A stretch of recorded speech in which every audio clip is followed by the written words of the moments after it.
Good afternoon, everybody. I'm Brittany Quick-Warner. I'm the president and CEO at the Eugene Area Chamber of Commerce, and I'm honored today to be joined by the presidents of 3 higher education institutions in our community. We all know well that the impacts that they have on our community is massive, and today we're going to talk a little bit about the impacts of the coronavirus and this pandemic on higher education and some of the plans that the University of Oregon, Bushnell, and Lane Community College have for the summer and fall. And then we'll talk just a little bit more about the impact of higher education on our community, so we can open up the questions to that too. Thank you to everybody who's logged on. I know they're going to be trickling on here. If you guys have questions, please feel free to put them in the chat, and I will make sure that our panelists can get those questions. Same for if you're joining us on Facebook Live, feel free to leave a comment with your question, and we'll be tracking along there as well. So I'll go ahead and give each of you a couple minutes just to introduce yourself, and then we'll kind of dive into some questions. So why don't we start with you, Joe? Okay, Joe Womack at Northwest Christian University will be Bushnell University July 1. In fact, Brittany, I think you're the first person to refer to us in anywhere as Bushnell. So I had a little moment there as we got there. But they told me to wear my new Bushnell shirt, which is still seems weird. That's good. I had a Bushnell shirt on this morning. They mailed me one a couple weeks ago. I was like, well, I can't play favorite, so I won't wear it during the webinar. There you go.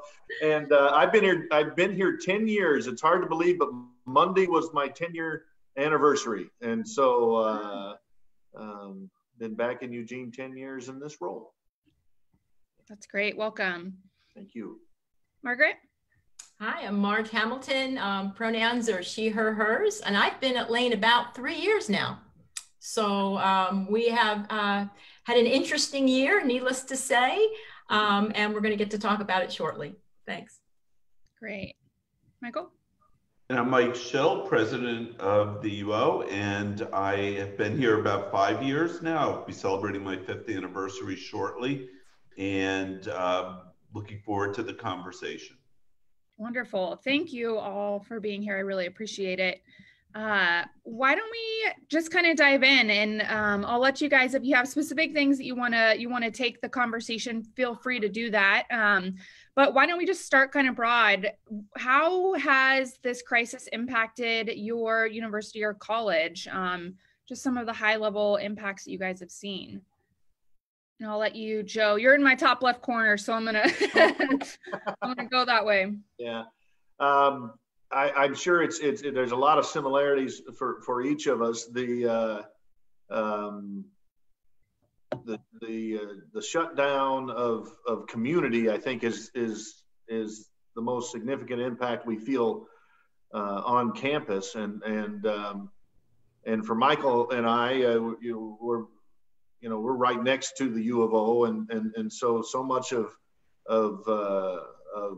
this entire part of town is just shut down, and with LCC's presence downtown, it became a ghost town really quick, and so the impact of that community was significant.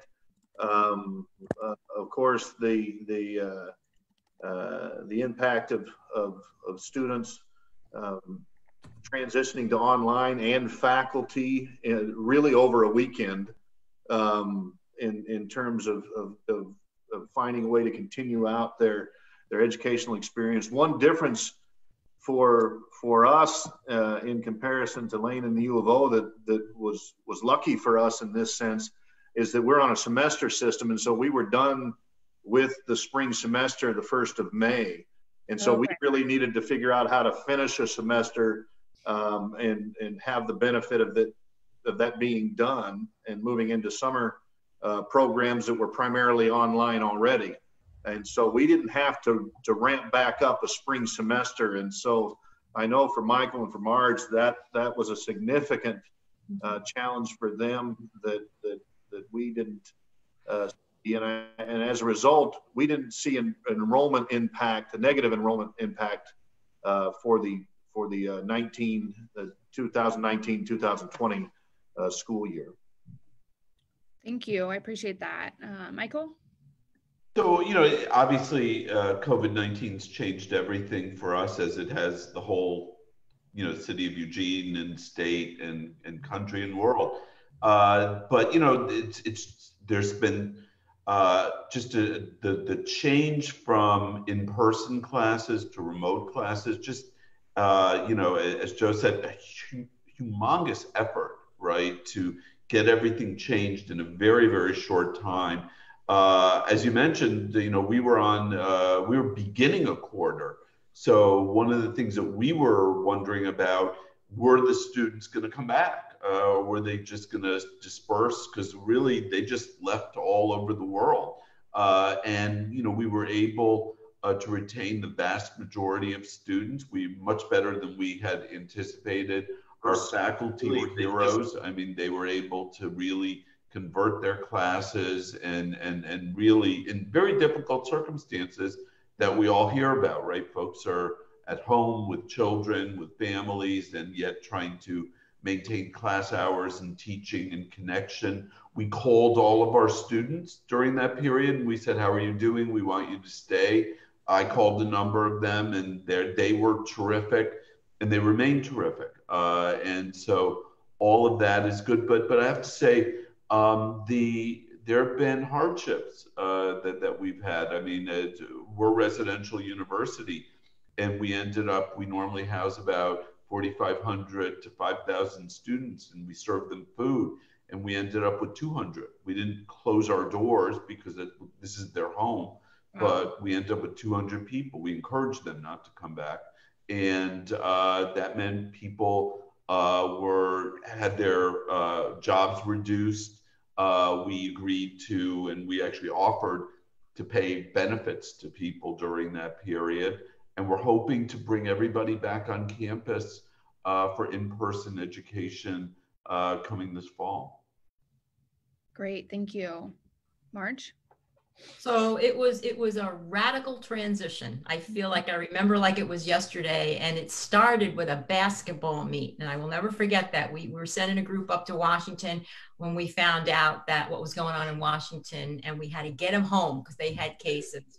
So like the other folks, the big transition was we had to get over 1,000, probably closer to 1,500 courses online.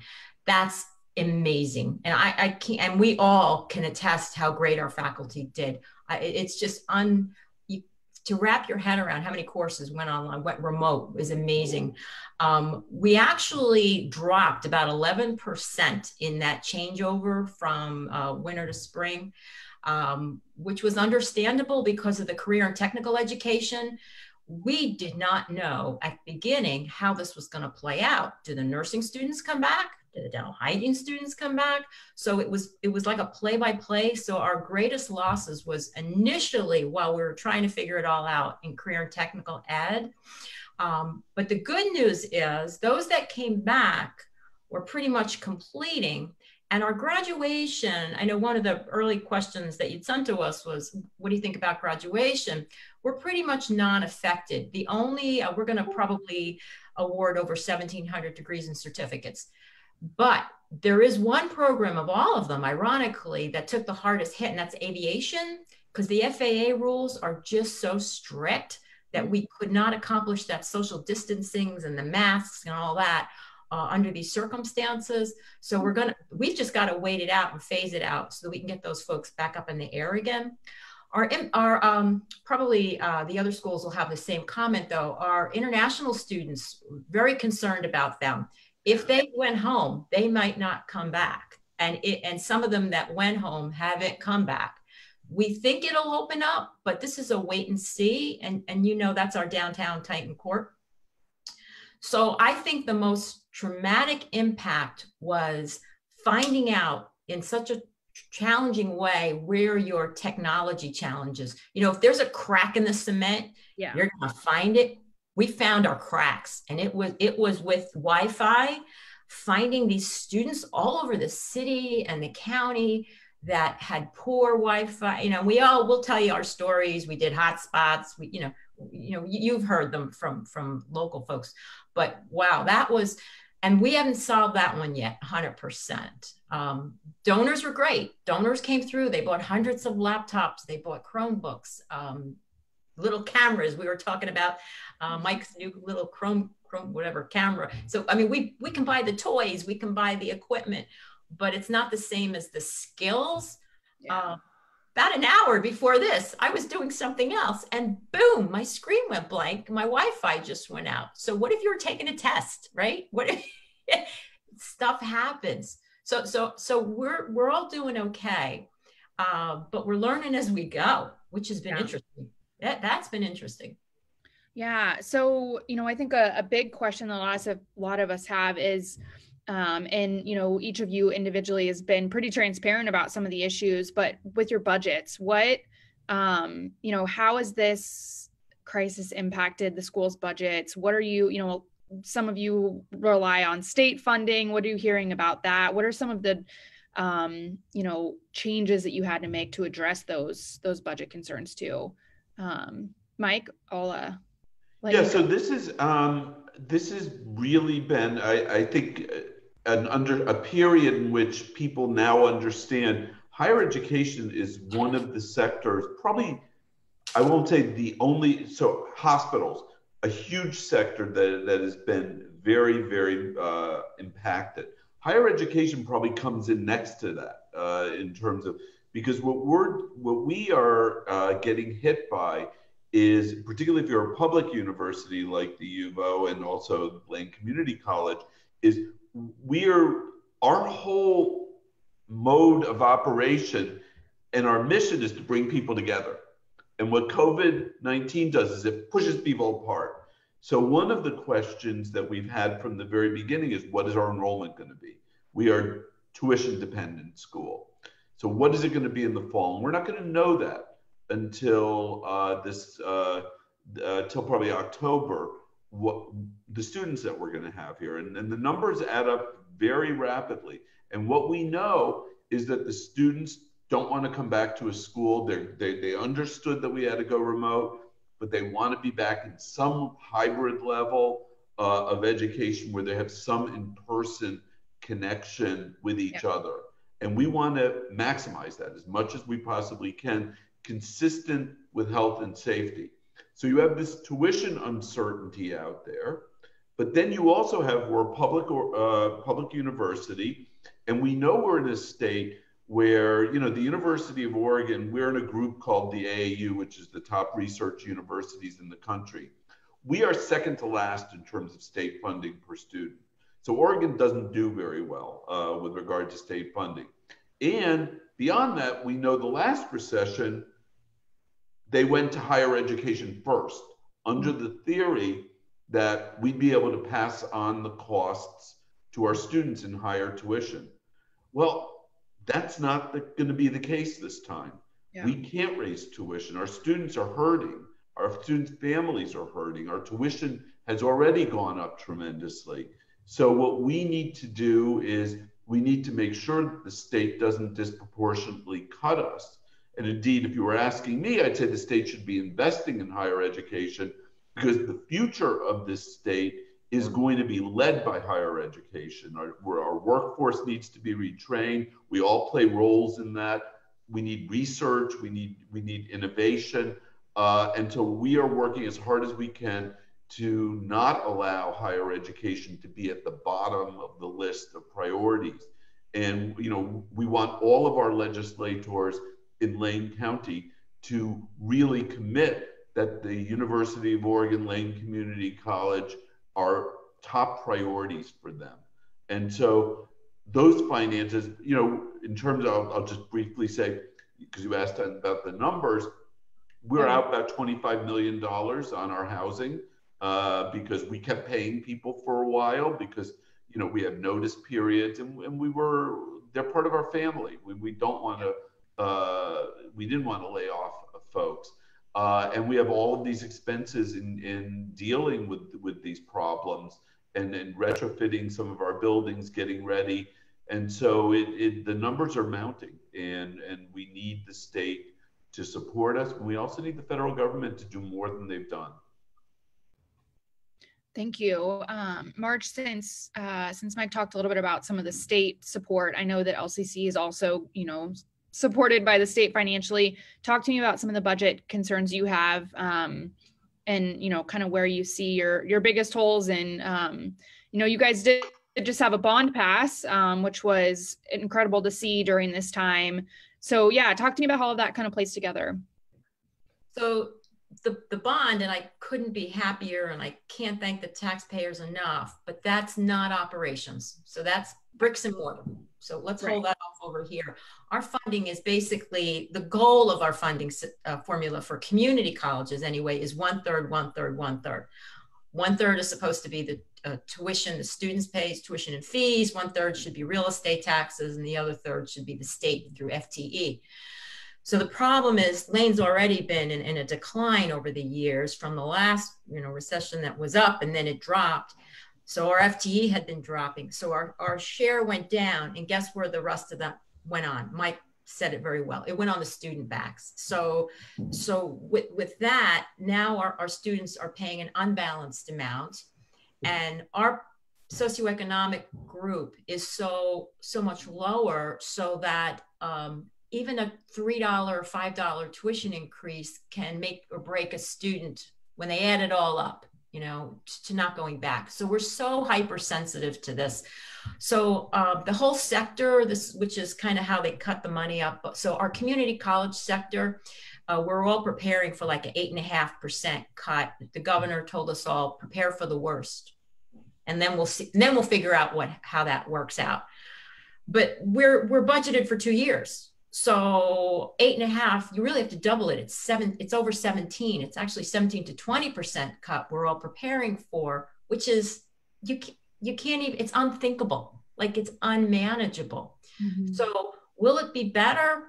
We're hoping, but yet we have to plan for the worst. So it's quite devastating, to tell you the truth, because here we are expending more to convert courses online, to help train students, help train faculty, right, in a time where the money is shrinking. And the community college formula is just so interesting. I don't know what other word to use, that instead of getting regular quarterly payments, we're actually in a second year of the biennium where they're gonna, a payment is held back. We're only gonna get 3 of the 4 payments. It is the most challenging thing for us to deal with. And each of us has a different story, but it's affecting us. It's affecting the students more than us, because at the end of the day, we're going to have to ask the students to help out too. Yeah, thank you. Joe, I know you guys have a little bit different funding model as a private university, but talk to us about your budget impacts. Yeah, the budget impact for this year, again, we didn't need to, like Michael's real challenge with the quarter and all of the resident students moving to remote situation.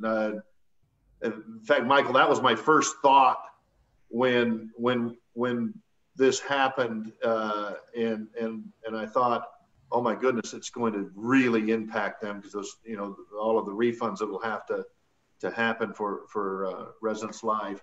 We did have to refund the last part of our semester, but we were able to absorb that in this year.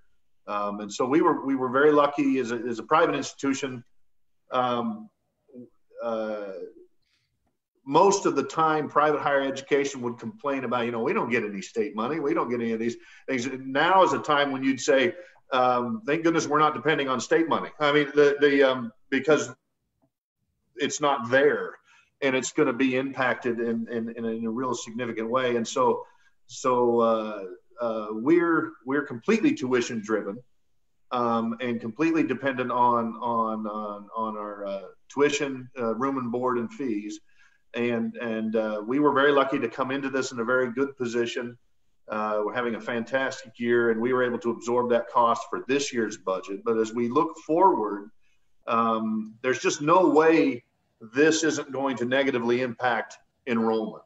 All of us are dealing with that same situation. We're developing, we're still working on it, a 3-year plan that assumes percentages down in enrollment and trying to create a reserve that allow us to operate for the next 3 years as we figure out what will happen, what will be the result of enrollment. Our applications and our deposits and all of those things, if we were in a regular year, we'd be very excited. All of that looks really good. Mm-hmm. But we also know that that's not going to come in that way. It's not going to, there's no way it'll play out in that scenario. And so we're talking about massively different numbers for our 800 student university and then large community college and large state university. But we're planning with the reserve of over $1 million a year the next 3 years, so that we'll be able to continue to operate effectively and without any danger. So for us, that's a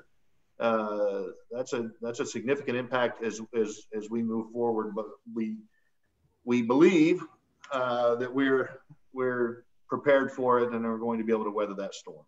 Yeah, thank you. So I had a couple questions. Could I just step in and just make one more comment? This is something that's going to get all my government affairs people and my communications folks, if anybody's watching it, very nervous. Is I just want to make a comment about the business community, since this is with the Chamber of Commerce.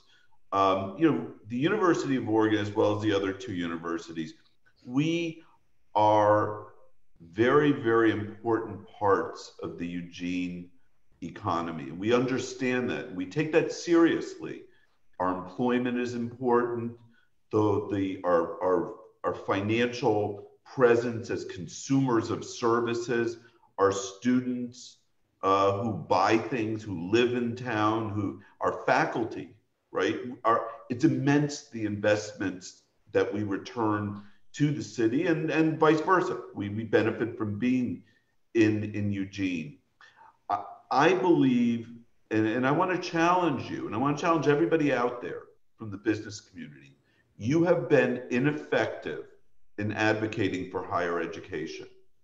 Higher education is the future of Eugene. It's the future of the state of Oregon.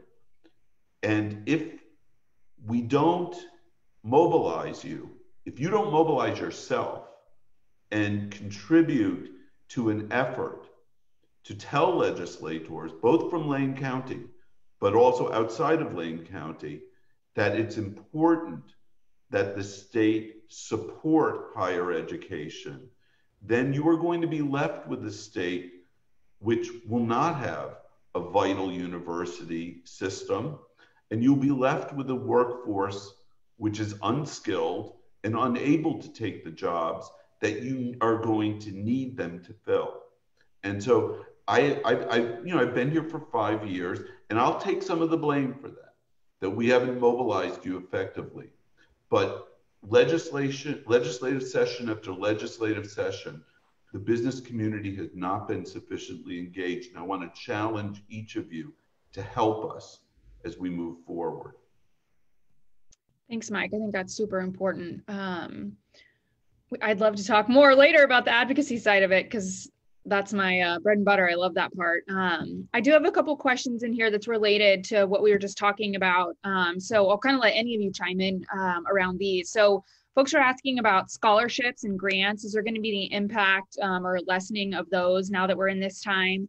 And then the other question was about adjunct instructors and any of the staffing. What are some of the employee impacts that you guys might face because of this? Any kind of reduction in that? I'll jump in on scholarships, because as we speak, our foundation is rallying right now to up scholarships. What they're looking at is a little bit different approach. In fact, they're going to talk about it at a board meeting tomorrow, to become more reactive, so that they can work more, have more emergency funds.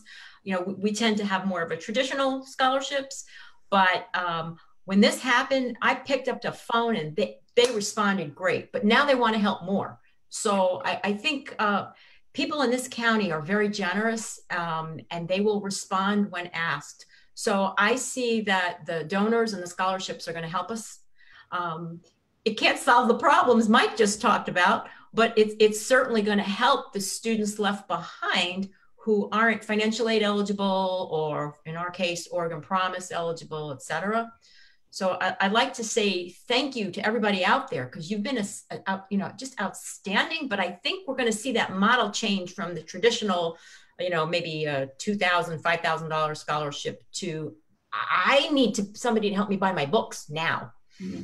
So, yeah. So we raised, one of the things we did as soon as we got into this problem was we announced we were going to put $1 million, made $1 million fundraising commitment, and we started putting out the money. So really had to make that commitment and get the money. We said $1 million to a Students in Crisis Fund.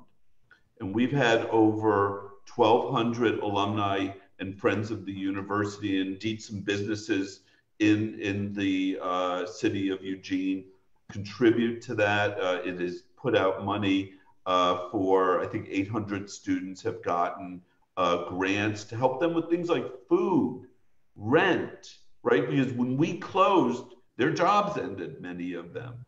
Books, internet, I mean, all of these things. We also have received some money from the federal government, $8 million under the CARES money. Now that money is very restrictive, so you can't just give it as scholarships. But we've also, I believe, awarded about $2 million of that $8 million to students, and we're going to be putting the rest of it out over the next year or so.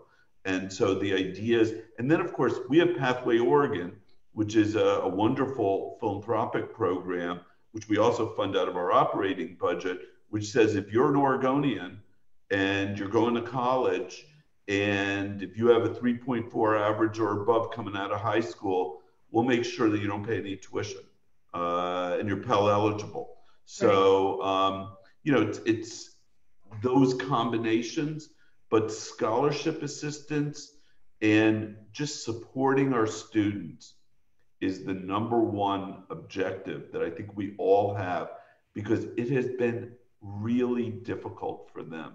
I spoke with a number of them yesterday. In fact, it started out, okay, it's Zoom, it's fun, you got Hollywood Squares up there. It's not, all right? At week 7 and 8, it becomes exhausting. Yeah. And we have different students with different needs. And it's one of the reasons why it's so important that we be back. And we be back in person as soon as possible. Yeah, thank you. We've been able to mount a mini campaign on a very generous large gift from a friend of the university to match for persistence scholarships that will they'll help students persist and address those needs, and gone through change of circumstance. Our financial aid people, as Michael's and Margaret's have too, have done yeoman's work to connect literally with every one of our students multiple times to make sure that we understand their circumstance and we're meeting them at the point of their need. And making sure that they don't have an interruption in their collegiate experience. We all know this. Interruptions relate to stop outs and never return. And so we've been very, and just like Marge said and Michael said, as soon as this happened, all of our minds went to, oh my goodness, how do we help them? How do we help them continue to move forward toward their degree? And so we're planning on a discount rate. I don't know if you guys have calculated yours for next year yet, but it's a little frightening. But we've been able to put the resources behind that, and that's going on right now. And as Margaret said, the response to that has been really quite inspiring to see our community and our alumni and the step up to this plate. That is understood, I think, and we need to continue to make sure that the point of our focus in fundraising. We've literally stopped everything else fundraising we're doing and focused on that. Great, thank you. Hopefully this is a softball, but can you guys talk a little bit about the value of a degree during a time like this? You know, if folks are kind of weighing if now is the time to either go back for, you know, an additional degree or to graduate from high school and move on right away. I mean, can you guys talk about the value of a degree during not only a pandemic, but the impending recession that we're expecting, we're already kind of into right now?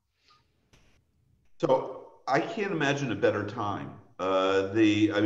Particularly, would you rather be in your parents' house, you know, watching endless episodes of The Office, or would you rather be investing in your own human capital to be able, and the recession makes it, you know, even not only are the opportunities not there right now, but in addition, the job skills, people at all ages, and we serve different groups primarily, but at all ages, people are going to need to enhance their skills. One thing that it's obvious, and it's going to become more and more apparent as time goes on. The college degree is the new high school degree. You need it to be able to live a good life in our country. So now is the time when the opportunity cost of going to college is lower, when all of us are offering scholarships and additional financial aid to be able to come. And so I think this is just a tremendous opportunity. Now, it's also a time when families may have less money because people's parents or families have they've lost their jobs.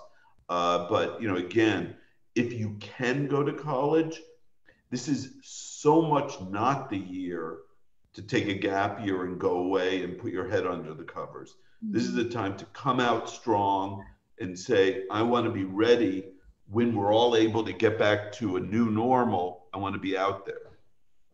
Yeah, thank you. Yeah, so I'll jump in with career and technical ed, because if you're unemployed or underemployed, you've really got to start thinking, you know, is it worth it to just wait out for that lower wage job? Or is it better, what Mike said, to jump on this and maybe go that next step? And I'm highly concerned at the amount of underemployed people who are just making it, because they're the ones that suffered the most in this county and across the whole country. They're living paycheck to paycheck because they could, right? You know, okay, it's paying my rent, it's paying this, I have a car. But we like to say, you know, people are one car accident away from disaster, you know, one medical illness away from disaster. So none of us want to see that. And we all approach education and training a little differently, but that's a great thing. That means there's choices for people. So we desperately want people to reevaluate their situation and think about it. And there's steps to get to each of us. You don't have to go straight to Bushnell or even to UO. You can take a smaller step, maybe a year at the community college. But if you have the scholarship and the resources and you know what, the family support, because, you know, that family and friends support is what makes these students retain. You know, I was telling somebody, as almost like a joke, but I actually, because I'm still licensed as a nurse, I actually got recruited today in the mail with a sign-on bonus. But there's some reality there. We desperately need these professions. We need roofers. There's going to be transportation bills, right? Yeah. We're going to need engineers coming out of these universities. We're going to need nurses, paramedics. So I cannot agree more that this is the time to really reset. What am I going to do with my life? And do I really want to just wait and go back to that underemployed low-wage job? Yeah, thank you. I'll add to the practical realities of those things, which I absolutely agree with. You know, that my dad's, one of my dad's favorite sayings in life is when he would find you sitting somewhere, and he said, "Don't you have anything to do?" And if you said you didn't, he said, "Go out back in the yard, dig a hole and fill it up." do something.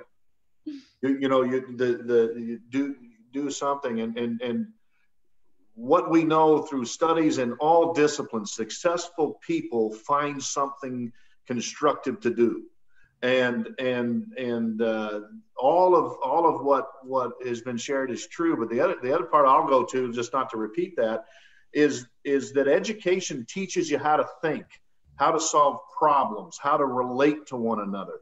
And boy, do we need a generation, and we all know this, it's not the subject of our conversation today, but we need people that are able to think critically and evaluatively and come up with solutions to the challenges that our culture faces, and provide energy in a right direction. And education at the undergraduate level, at the graduate level, at the adult learning level is the exercise of that mind and that capability that infuses energy and solutions and positive hope in communities.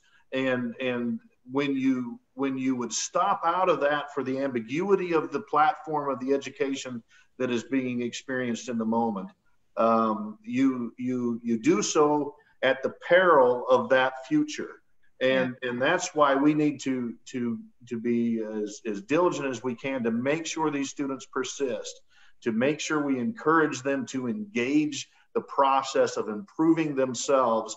And when education is something that we would all agree with, education just for the individual could possibly be the most selfish act there is. It must also improve the human condition around you.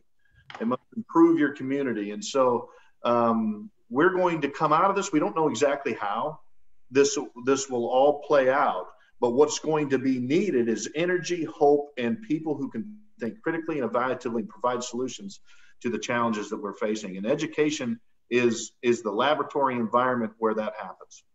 Absolutely. You know, Brittany, we were so concerned. We are all so concerned about what you're asking that I know at Lane, we made a decision to offer a free course to rising seniors and to graduates.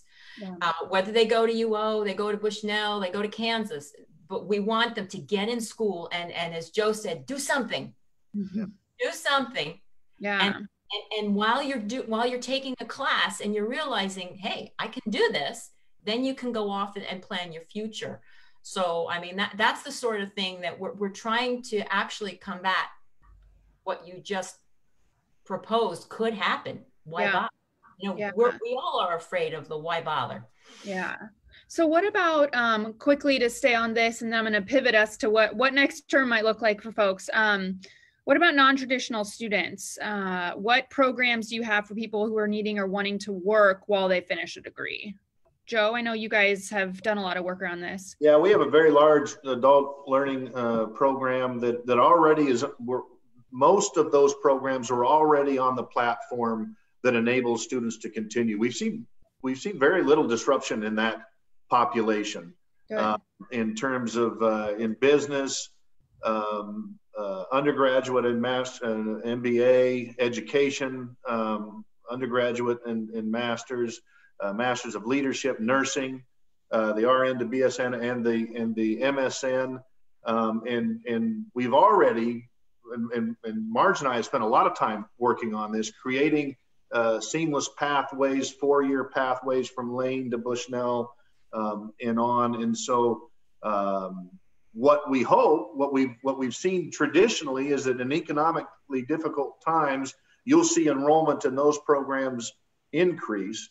I'd encourage adults that are looking to either finish a bachelor's degree or finish an associate degree of training, finish a bachelor's degree or finish a master's degree to take advantage of this time, because you can get that done in a relatively short period of time if you put your head down and you get into it and get that work. And the benefit in each of those levels, as Michael had identified, that, you know, kind of the bachelor's degree is kind of what the high school diploma meant economically, 30 years ago or a little less maybe, but each of those levels really help propel your earning potential and your experience compound over the rest of your life. And so it's really important. So the other thing, Brittany, that the community college has always done, and we are continuing to do, is we call it stop in, stop out. So we've created career ladders. So you can come in for a very short-term training program, get a certificate, because we know the world wants credentials. It's kind of like, prove it to me. Give me evidence that you know a skill, whether it's in IT or whatever. A great example would be cybersecurity. You know, we created the cybersecurity certificate, which has credential, and then you can go on, complete the associate's degree, and then go on to one of these fine universities and become a higher level professional. But the stop in, stop out idea is, I have to feed my family now. So if I can get entry level skills, and Joe mentioned the RN to BSN, same thing. Let me get in and get out with that RN. But then a couple of years down the road, I want to be the manager or the supervisor. So of course I want to get, or I want to teach. Then I'll go back and I'll get that higher degree at the universities. So at the community college, we certainly are ready right now for short-term certificates in every sector, whether it be computer technology, healthcare, manufacturing, with the intention, we always want them to go on. But we see that a great deal of our population needs to, it's Maslow. They've got to eat first. Some of them, they just have to put food on the table, and then they can go on and better themselves. Yeah. Michael, I know that our chambers worked really closely with your business school and your MBA program, that, you guys do a great job of accommodating for folks who are currently working. Perfect. What about non-traditional students at U of O? Yeah, so we have lots of non-traditional students, whether they be veterans, whether they be people who have worked a time and then want to increase their education. Primarily, that's in a master's program for us, that students go back and they want to get more education. And we do that both here and we do that in Portland. And so it is an area, and I think it's an area that we're going to need to increase. And we just have to all recognize people need education from age 18 to 80. That people used to be, you got a degree and you went out and had a job for the rest of your life. That's not the case anymore. People are changing jobs frequently, and as they change, they need greater skills. Yeah. And I think the certificates, that's more what Marge would be doing rather than us, but what we'd be doing is the more graduate education. That's great. So let's talk about fall term. What are some of the precautions that you're taking for on-campus learning, assuming that you are, going to go back to on-campus learning? What is living, for those of you who have living facilities, what is it going to be like to live in a residential unit? What's it going to be like to go to a large classroom? Do you guys have plans for that you're prepared to share? Well, so if I could let me start, and I think it's probably common. We are operating in a community, and the rules under which we will operate are the rules that the governor sets down, the Oregon Health Authority, and Lane County. And so we operate in that, so things can change depending upon what the government standards are going to be. I'm sure we're all committed. We want to come back. We are planning on coming back, and we are developing plans right now. Number one objective is safety. We want our students to be safe, but also we're part of Eugene. We want our city to be safe, and we realize that we live in that city and we want to be good neighbors. So, what we're going to be doing as we bring the students back, we're going to have a combination of both in-person classes, but no bigger than 50 students.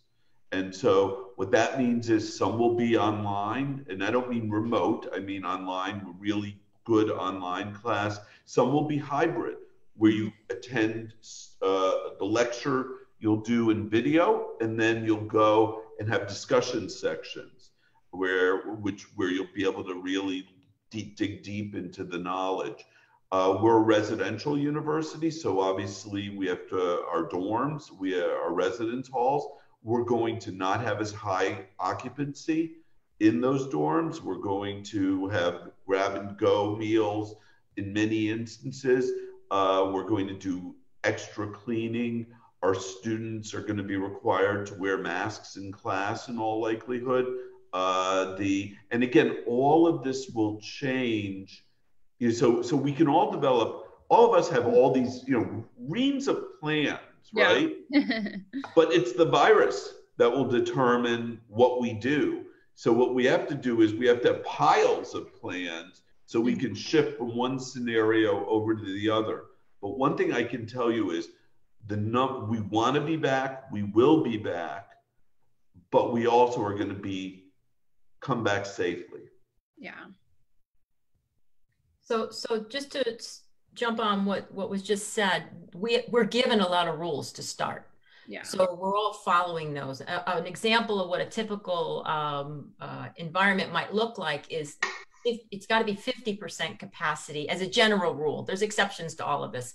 So, maybe Mike might have a room that used to hold 100 that he'll put 50 in. Or for us, because we're smaller scale, is maybe we would look for a room that could hold 48 to put 20 in, so that they can be spaced out to do the social distancing. This is no easy feat. It's really difficult. So at Lane, we're going to go a little more conservative because we don't have the residency issues. So we're going to be as online as possible. Like if we already converted it online, we're just going to keep it online. And we're going to be more flexible with the career and technical folks, because at the end of the day, those nurses have to learn how to work with patients. And there's very specific rules for teaching health education. So I was in one of the state's group along with the health sciences, and we really, we drilled down to how do you teach somebody who's in dental or surge tech. And, if you think a dental office was sterile before, magnify it. You're going to see booties, you're going to see shields, but that's the extent we're going to have to go so that we can help them complete their clinicals and their laboratory courses. And cleaning is like on steroids now. This is not my area of expertise, but I can tell you, there's a new definition of clean these days, and how many times you clean. So that's going to be very different too. Yeah. Joe, any specific kind of things you guys are looking at? Yeah, and all of these, Michael's, the reams of plans. We've got all these different scenarios. I mean, we missed the governor's press conference today that we think we're hoping Lane County will go into phase 2 maybe as early as Friday or this weekend. Phase 3 would show up around July 1. We've of course been responding to what we've been told we should be doing with regard to all these things, but that's a moving target as well as we learn really what all of this is. We ran out and made sure that our housekeeping crew was COVID certified. I didn't know you could do something like that, but you can.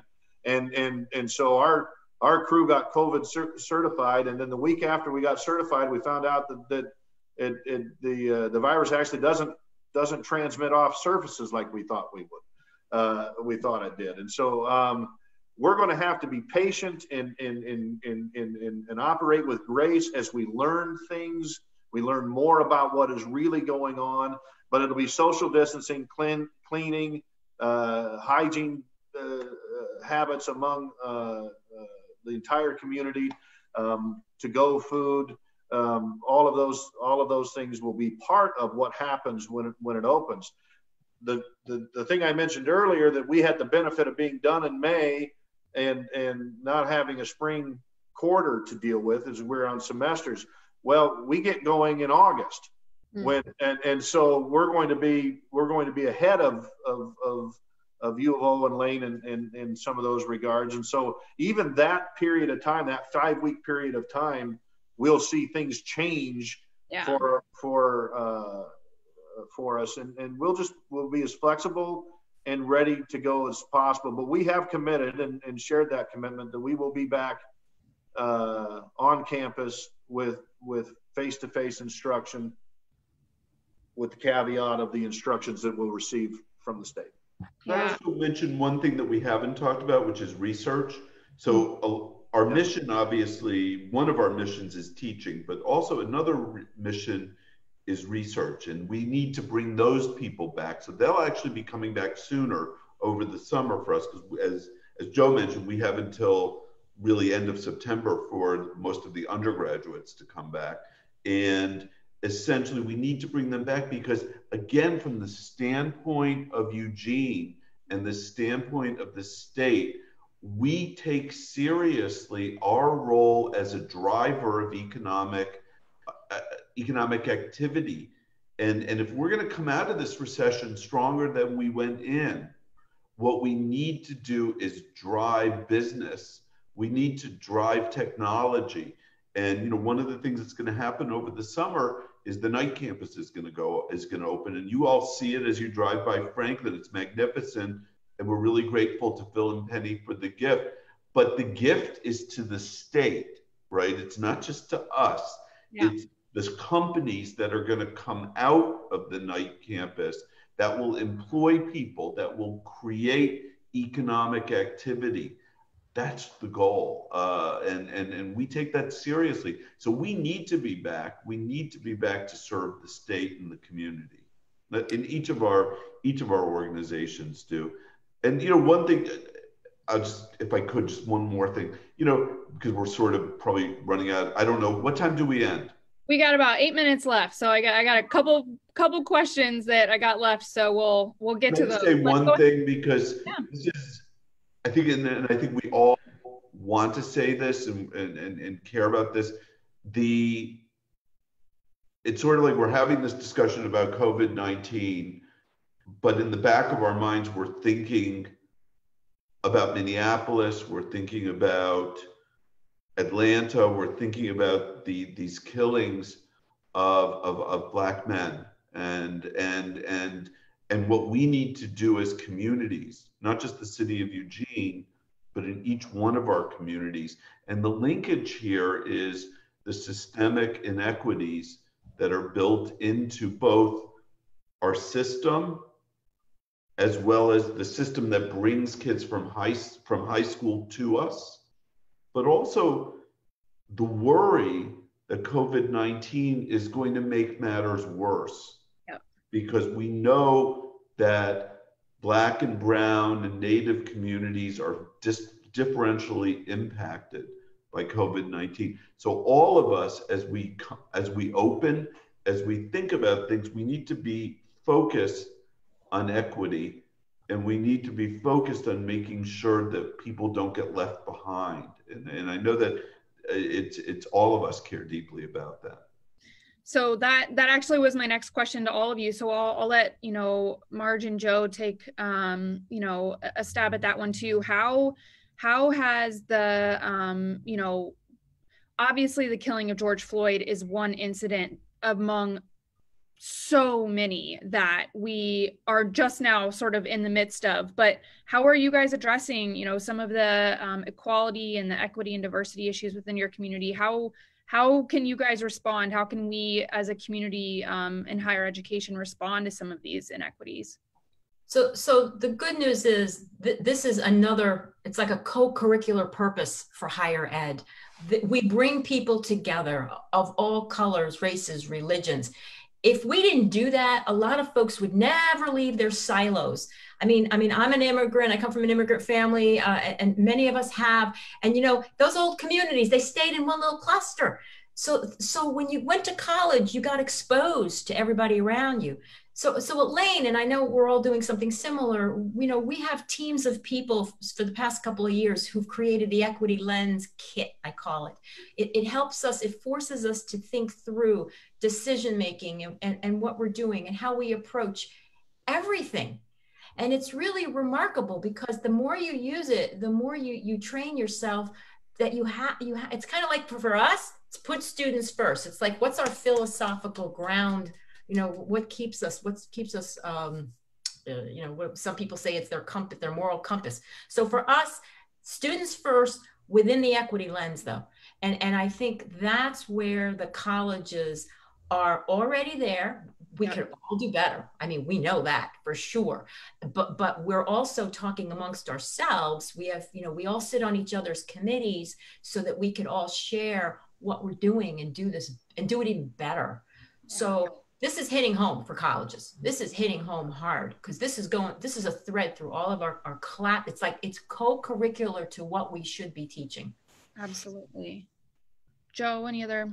Well, it's foundational to the educational experience, and though we don't know the answer, and I don't know if we experienced it, and as I experienced, and even the things that happened in Eugene, what this is telling us is we're not finding the solution. We don't know the answer.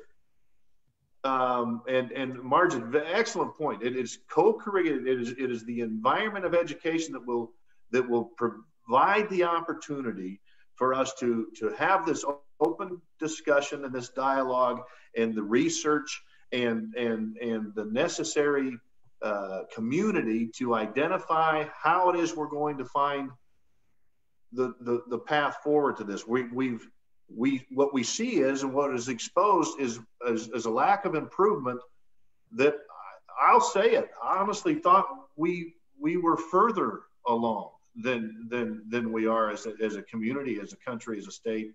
And we've got to answer those questions. We've got to look in that mirror clearly and engage that conversation. What we found out is that all of the efforts in our generation, the three of us, our generation in education, we spent a lot of time in learning and educating ourselves, and then leading in issues of diversity, and it was the right thing to do, but we missed the transition from diversity to unity.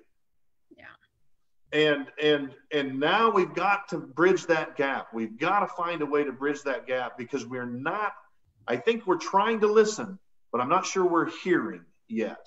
Yeah. And I think that's the conviction that I feel as a leader in higher education is that and we all do. We hurt for these things, and we see them happen, and we want to make sure that our students have a sense of empowerment and freedom and opportunity to make their way, and yet we have large sections of that community that don't feel free, that feel the opportunity is restricted, and we need to engage that and continue to engage that in a way. And in my mind, as I've been thinking about it, and I haven't formulated really anything in the last iteration of this challenge, is that we've got to figure out how to move beyond the simple identification of diverse thinking, diverse backgrounds, diverse experiences, and find a way to unify all of those in a way that each of those communities benefit from equally. Yeah. And see, I actually think that the major thing that I want to be focusing on, as you said, diversity. We can do diversity, right? We can admit students to our schools. Where we're less successful is graduating them at the same rate as our white students. And we need to focus on that. And we need to eliminate gaps where they exist. And that's about inclusion. That's about why we built the Black Cultural Center on 15th Street. That's why we're developing, we have advising to try to help the students, give them what they need, give them the supports they need, give them the community and the financial support they need to be able to go. And right now, to be able to graduate. And right now, and I think Marge said it eloquently, it's one of the reasons why I think we need to get back together. Amen. Is because what higher education does better than any other institution, and maybe the Army does this, or used to do this, doesn't do it anymore nearly as much, but brings people of different backgrounds together. Absolutely. To understand each other. And that is our mission. And what COVID-19 does, just to bring it full circle, is it's pulled us apart. Yeah. And that can't last, right? Because it's part of our mission to educate through bringing people together. I really appreciate the perspective that all of you bring. I think this is a topic, that at the Chamber we want to dive more deeply into and warrants its own full hour or more about discussion, how each of us can do a better job at that. And I think all three of you hit on it. Higher education can be a model for a lot of us. You guys have, you've been tackling and really trying to be the leader in some of these conversations around equity and inclusion and diversity. And we've all got a lot to learn in that way. So I really appreciate that. I have one last question, which feels incredibly trivial given the last conversation we just had. But I do want to recognize the spring, it was overwhelming to see a lot of the sports get canceled. We all are anticipating what this fall is going to look like. And beyond just going and attending those events and the joy that a lot of these things bring people, it's a huge economic engine for our community. And so I think that that is not trivial. I think that there's a lot of businesses that depend on the business that comes from some of these large events that we have, sports related or not. And so folks are anxious. They're anxious to see what's going to happen. And so I'm curious, is there any information that you have around? Joe, are you going to have your team play? Well, we are, Michael, but we don't have near the headache you do in that thing. Brittany, I think you're right. I think there are two significant community efforts that we need to be serious about, and we need to figure out how to get back to. And I'm going to get in trouble for this because I'm going to put them both in the same boat, at least in my community. One is we need to let people go back to church. And two, we need to go to a football game in the fall. And it's funny, but if you've lived any time in Eugene, and I'd love everybody to come to our soccer games. Okay, we don't. If we got 100 people, social distancing for the crowd at our soccer games wasn't a problem before COVID, so it won't be a problem after. And now I'm in trouble with another group of people. But the community, the sense of community we feel as Lane County, with regard to the U of O's excellent athletic programs, is significant. And we need to do that. And then it does go, Brittany, to what you just said and what Michael and Marge were so eloquently talking about. That's a massive part of what higher education is, and about that community, and about finding things we unify on. We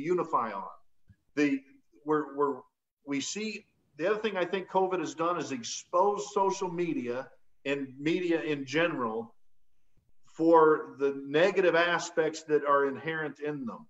Yeah. We say we disagree with one thing, and that means we break fellowship with each other. That's not an educational paradigm that works.